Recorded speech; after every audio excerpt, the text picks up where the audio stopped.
ఇది ఫ్రెండ్స్ మనకి sweet corns వడలు అయితే ఎంత బాగా చక్కగా మనం రెడీ చేసేసుకున్నాం. చూసావా ఎంత బాగుంటాయో. మనం సాస్లో ఇలాగ తీసుకొని ఇలాగా నంచుకొని మనం తిన్నామంటే చాలా టేస్ట్ అని. హాయ్ అండి, నమస్తే, వెల్కమ్ టు మై ఛానల్ అక్క చేతి వంట. మీరందరూ బాగుండాలని దేవుని మనస్ఫూర్తిగా ప్రార్థిస్తున్నాను. ఈరోజు నేను చేయబోతున్న రెసిపీ స్వీట్ కార్న్ వడలు అండి. దానికి కావాల్సిన పదార్థాలు నేను చూపిస్తానండి. స్వీట్ కార్న్ అయితే ఒక కప్పు తీసుకున్నాను, అంటే ఒక స్వీట్ కార్న్ అండి. అలాగే బియ్యం పిండి, శనగపిండి, పచ్చిమిర్చి ఒక 3 తరిగి పెట్టుకున్నాం, కొత్తిమీర, కరివేపాకు, ఆనియన్స్, దాంట్లో కొద్దిగా మనము జీలకర్ర కూడా మనము సాల్ట్ యాడ్ చేసి మనం చేసే ప్రాసెస్లోకి వెళ్దామండి. ముందుకైతే స్వీట్ కార్న్ మనమైతే వాటర్ వేయకుండానే మనము ఇందులో మిక్సీ పట్టేసుకుందామండి. ఇందులో వేసేసుకొని శుభ్రంగా ఒకసారి మనం కడిగేసి మిక్సీ పట్టేసుకుందాం. నేనైతే ముందుగా కడిగేసి పక్కన పెట్టేసుకున్నాను. నేనైతే మిక్సీ పట్టేద్దామండి. చూస్తారు కదండి, ఇట్లాగ మనం వాటర్ వేయకుండానే మనకి ఎంత జ్యూసీగా మనకి మిక్సీ పట్టేసుకున్నాము. కచ్చా పచ్చాగా మనము వేసుకోవాలండి వడ కాబట్టి మనం ఎక్కువగా పేస్ట్ కూడా చేసుకోవాల్సిన అవసరం లేదు. దీన్ని ఒక బౌల్లోకి తీసేసుకుందాం. ఇంత బౌల్లోకి వేసేసుకుందాం మనం.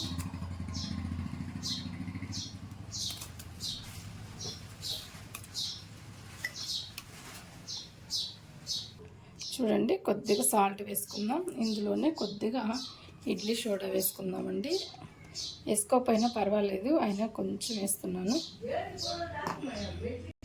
ఇప్పుడు ఇందులోనే కొద్దిగా కొత్తిమీర, కరివేపాకు వేసేసుకుందామండి.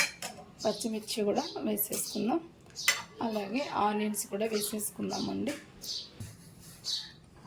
కొద్దిగా మనము బియ్యం పిండి వేసుకుందామండి. ఒక 4-5 స్పూన్లు మనం వేసుకుందాం. ఎందుకంటే మనకి బాగా క్రిస్పీగా ఉంటుంది, బాగుంటుంది.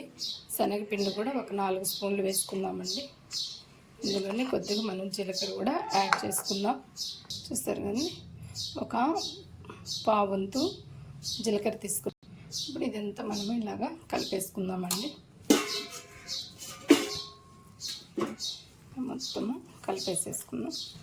మనం వాటర్ వేయాల్సిన అవసరం లేదు, ఎందుకనంటే మనకి శనగపిండి వేసాం, అలాగే బియ్యం పిండి కూడా వేసాం కదా, మనకు అదే సరిపోతుంది. మీకు ఇంకా కొద్దిగా లూజ్గా కూడా అనిపిస్తే కొద్దిగా ఎక్స్ట్రా మళ్ళీ కార్న్ ఫ్లోర్ ఉన్నా వేసుకోవచ్చు, లేదంటే వరిపిండి శనగపిండితోనే కూడా వేసుకోవచ్చు అండి.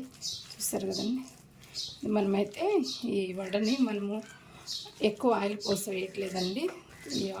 ఈ వడ ఎట్టేస్తాను చూద్దామండి. ఇప్పుడే మళ్ళీ మీరు సాల్ట్ అవన్నీ చూసుకొని సరిపోకపోతే వేసుకోపోదాం. వీటిలో అయితే మనం కాల్ చేసుకుందామండి. స్టవ్ వెలిగిద్దామండి.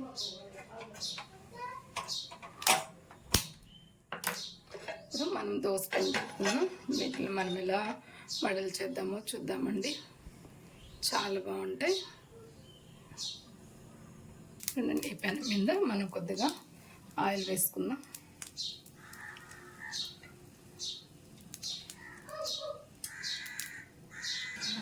చాలా సింపుల్ రెసిపీ అండి. పిల్లలకు కూడా స్కూల్ నుంచి వచ్చేటప్పటికి, లేదంటే మనము పెద్దవాళ్ళైనా ఎవరైనా కూడా ఈవినింగ్ స్నాక్స్ మనం చక్కగా మనం ఇట్లా చేసి కూడా పెట్టుకోవచ్చు. మనకి ఆయిల్ మరిగిపోద్ది కూడా.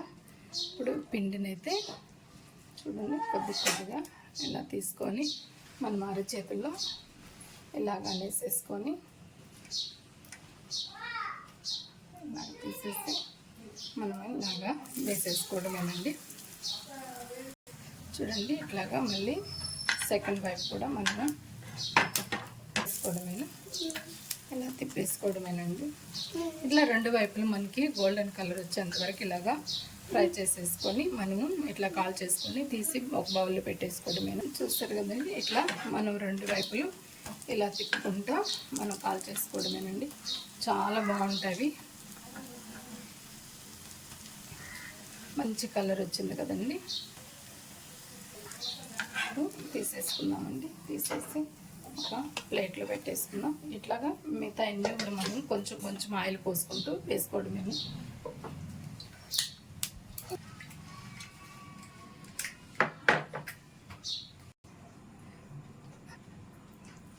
ఇట్లా అయినా మనం వేసేసుకోవచ్చండి. ఇట్లా 2 వైపులు కాల్ చేసుకోవడమే.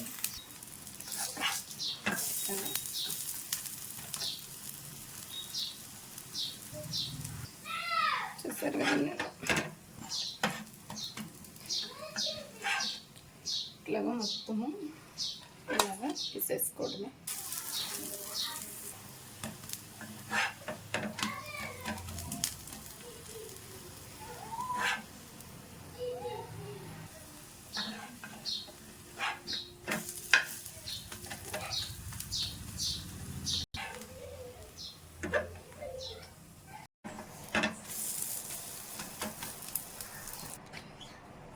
చూసారు ఫ్రెండ్స్, ఇట్లాగా మొత్తం ఇలాగా వేసేసుకోవాలి. చూసారు ఫ్రెండ్స్, అన్నీ మనం ఇలాగా వేసేసుకోవాలి. మొత్తము ఇట్లాగా మనకు బాగా ఎర్రగా కాలిపోయేంత వరకు కాల్చుకోవాలి. ఇట్లా మనం రెండు వైపులు ఇలాగ తిప్పుకుంటూ కాల్చేసుకోవాలి. ఇంకా మనకైతే మొత్తం అయిపోయింది. చూసారా,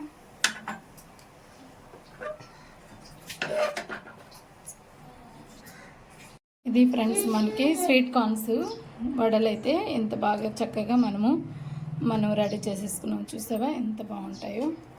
మనం సాస్లో ఇలాగ తీసుకొని ఇలాగా నంచుకొని మనం తిన్నామంటే చాలా టేస్ట్ అనిపిస్తుందండి.